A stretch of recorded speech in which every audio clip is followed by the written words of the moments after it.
Good day everyone. In this video I will touch on the things that were described in Michel Desmarques's book Thiaoouba, The Golden Planet.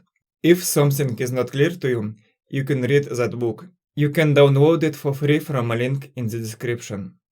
I'll also mention that I could be wrong in one way or another in my judgments and conclusions.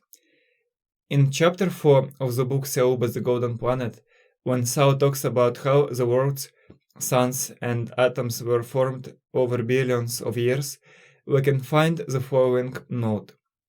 For the Creator, of course, it is eternally the present, but it is more at the level of our understanding to count by billions of years. As a child, I sometimes had thoughts about the impossibility of the existence of life because of time.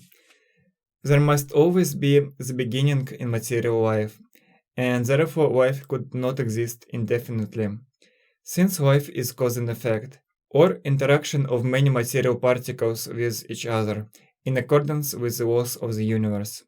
Yet it's clear that life exists. This means that the spirit always exists, meaning forever, and it is logical that the universe was created by intellect. Only the intellect can set in motion space and the matter created from it. Without the desire of the intellect to create something, everything would be motionless, which is what Thao and Thao taught us. Thao spoke about the beginning of the creation of the universe. In the beginning there was nothing. All was darkness and silence. I've always been intrigued by the fact that in Earth's parallel universe time is suspended, as Thao said. For this reason, people and other beings who accidentally got into that universe and are still in it have no desire to eat or drink, and they don't get old in the parallel universe. But at the same time, those creatures can easily move around, and it takes them apparently the same amount of time as in our universe. I've often wondered how this is possible. I think you know that to find the speed you need to divide the distance by the time, and division by zero usually gives an error in calculators. Some people point out that division by zero gives negative and positive infinity, depending on whether the dividend is less than zero or not. My thoughts about the universe and the superior intelligence who exists forever led me to a very simple conclusion. That from which the material particles were created also exists forever. In the book Thiaoouba Prophecy, Thao very often uses the word vibration. Reading the book, you can conclude that everything is a simple vibration, and this is logical. The Thiaoouba numbers, for example, explain why zero is a circle. This form has no corners, no beginning, and no end. It is eternal. Approximately the same thing happens with the foundation of all matter, with space. It is eternal and can neither be created nor destroyed. It simply exists, just like the spirit. If I am right in my reasoning that matter is just a vibration of infinite space, then this could mean that nothing really moves, or moves but very little, and the vibrational information is only transmitted further in space. Like a wave from a thrown stone on the surface of a quiet lake, molecules in water waves move in a circle and, by and large, remain approximately in the same space. Only information moves, meaning wave. This means that when, say, a ball flies in the air, there is a movement of waves in space. The ball, roughly speaking, like a wave, is created in front, and then created again and again as it moves. The four forces of the universe, as well as other force fields, also play their part in the movement and in the interaction of different vibrations with each other.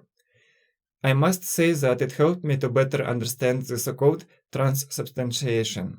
This is a technique that allows you to instantly move in space between stellar domains. Namely, you must first fly out of the star system and only then use transubstantiation. Otherwise, the device will explode. At least this is what Michel Desmarques said in his audio interview. Also, if the phenomenon of the so-called spontaneous teleportation is real, then perhaps it could also be explained by the vibrational nature of matter. Are my assumptions correct? This is where research and experimentation is needed. I will also add that Thiaoubans have the term cold magnetic force. This is the same force we call gravity.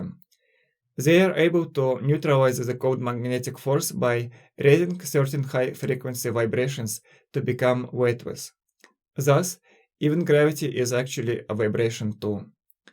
Thao said that our scientists made certain mistakes, and I think that our scientists' modern opinion about the nature of gravity is one of them. Reflecting on my realizations, it became clear why time does not exist and everything is eternally present, as well as why time is suspended in the Earth's parallel universe, but people who are stuck there can still move freely in space. What we call time is only a period of something that comes back to its original state. We take one such period as a unit. If my assumptions about the vibration of infinite space are correct, then there is the smallest vibration in the universe, which is the basis and the smallest unit of time. An example of other periods is the revolution of the planet around its axis, and the revolution of the planet around the Sun. A second, for example, is the duration of 9,192,631,770 periods of the radiation corresponding to the transition between the two hyperfine levels of the ground state of the cesium-133 atom. Time can be compared to the clock speed of computers, which is achieved thanks to an oscillator.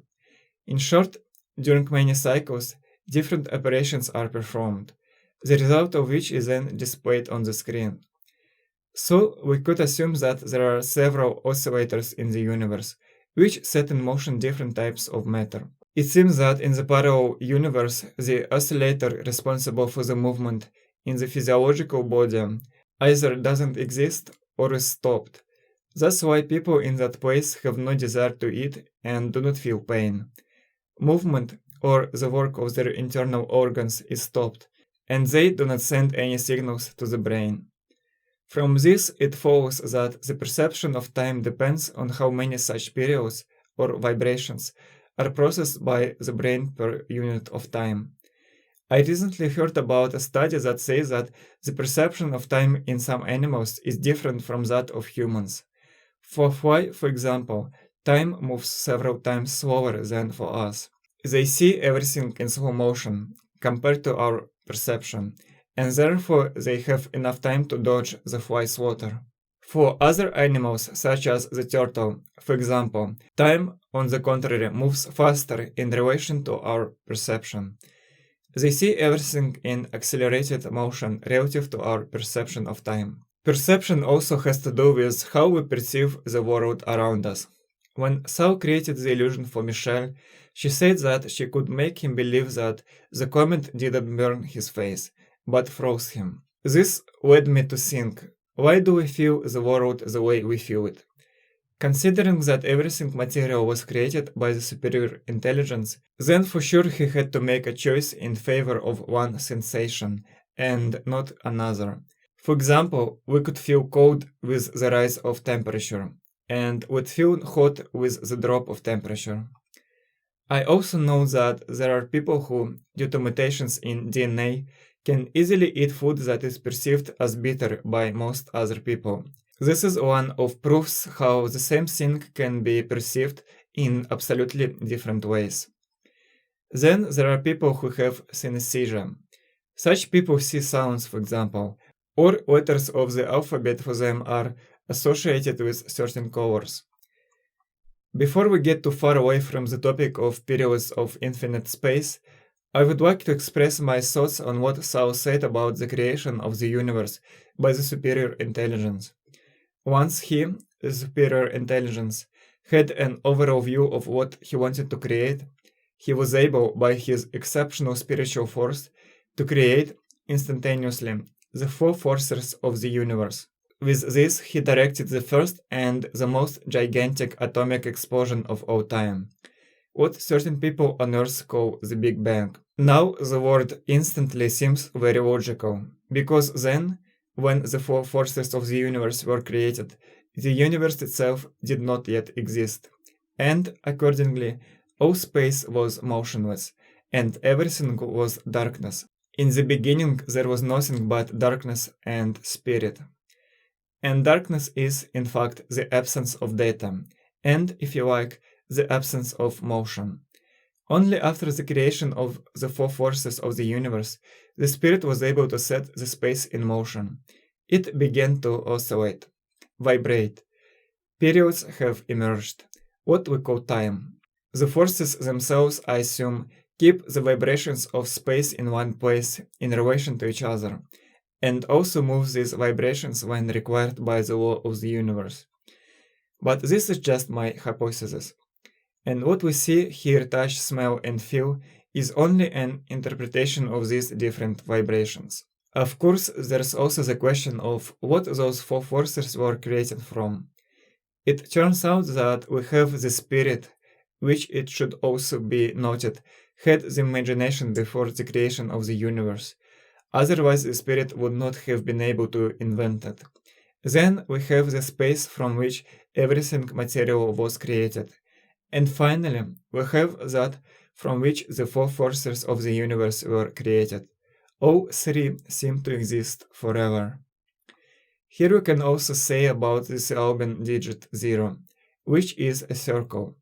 0 is also nothing. 0 is the only Thiaoouba number that has no corners. Further, being a circle, 0 is an eternal figure, which has neither beginning nor end. For these reasons, I think that 0 may mean the original still space, when the universe did not yet exist. The rest of the numbers perhaps are somehow related to the created universe.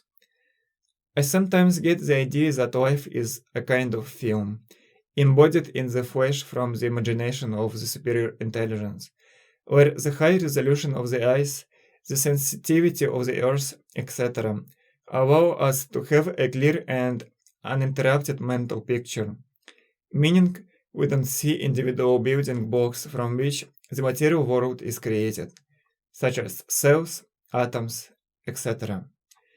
For an analogy, I'll use the pixels that create an image on the monitor screen, and if the screen resolution is high enough, and where cells are at the right distance from it, then we will see a clear continuous image, and we will not see individual pixels. Life could consist of geometric shapes, or of waves instead of creatures, but would it be interesting to experience it, to feel such a life? Would it be interesting for us to play and look at 3 pixels on a black screen? The answer, by the way, is positive. When we were just developing computer technology, people really played such games, ping pong for example, and they were interested, and some are still interested. Can we draw conclusions about whether other universes existed before our universe? And if so, what did they look like? Then, if an artist draws a non-existent creature, he will not be able to feel what it is like to be that creature. He can only imagine what it is like to live in the body of that creature. The universe allows the spirit to experience what it is like to really live in the body of all the beings that he imagined before the creation of the universe. We have come to the end of this video. Thank you for watching.